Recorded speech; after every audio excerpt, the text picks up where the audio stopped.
Welcome, seekers of the Schadenfreude, apostles of the pathetic, watchers of the retro wasteland. I am on a quest to seek out Earth's worst retro games, attempting to play them, analyse them, and cry about them so you don't have to. I'll be using my powerful critical mind and an exciting Google Documents Excel sheet to stack these games against each other, spending the rest of my life seeking out the worst game that has ever been made. Remember folks, the road to hell is paved with good intentions, but the road to retro hell is paved with shit games.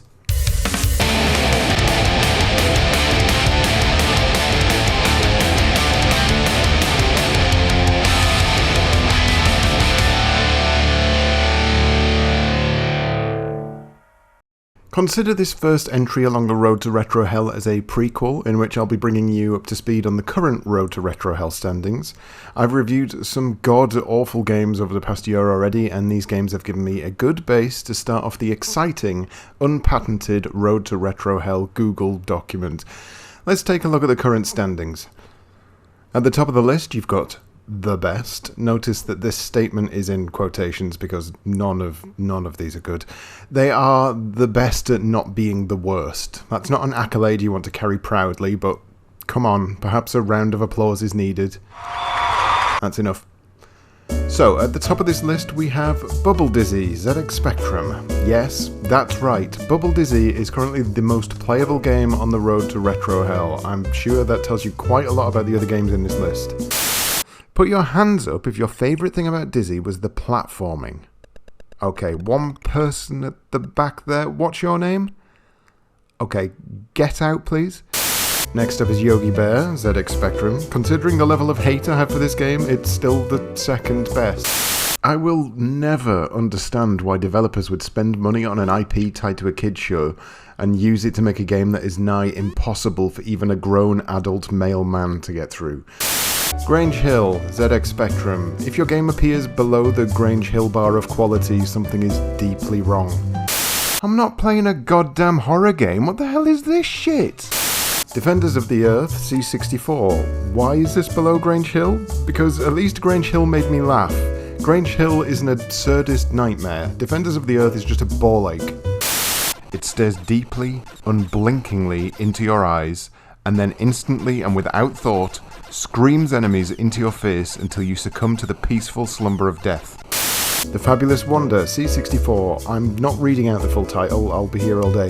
The Fabulous Wonder is barely even a game, but much like Grange Hill, it made its way to this point purely for the fact that it's fascinatingly bizarre. You should know by now. Now get out, earthling pig! Santa's Grotty Christmas, C64. Boring, slow, barely playable, and it only got this high because it has incredibly detailed poo, which is a plus in my book. It's a bit like Paperboy, but more scatological. You see, every now and then, your reindeer will take a shit. Pedro, RoseTintedSpectrum. It is broken. It is a broken, shitty mess that has haunted me since the age of 6. You can either attempt to jump on enemies, or attempt to build a wall. Don't fucking bother.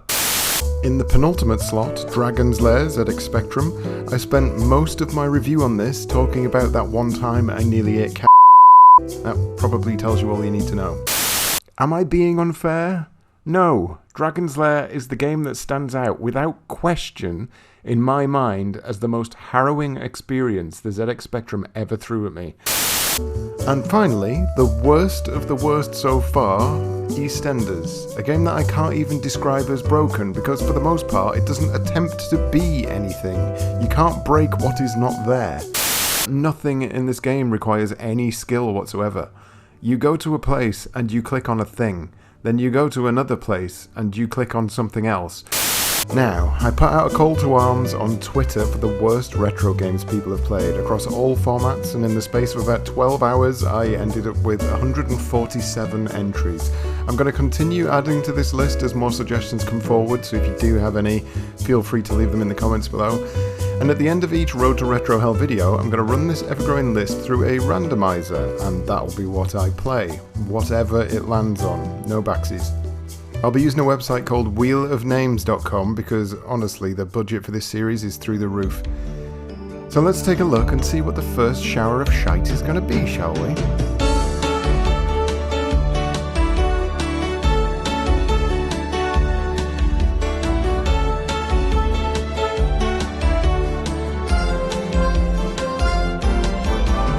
Night Trap, of course it is.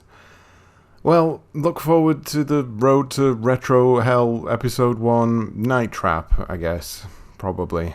Before I go, big thank you to Stu the Adventure Brummie for the excellent intro music. If you've not checked out Stu's channel yet, go and check out Stu's channel. And for any of the games mentioned in this so far, if you've not seen them, I'll leave links to all of those videos in the comments below. Okay, that's all I've got. Goodbye, see you later, love you, bye.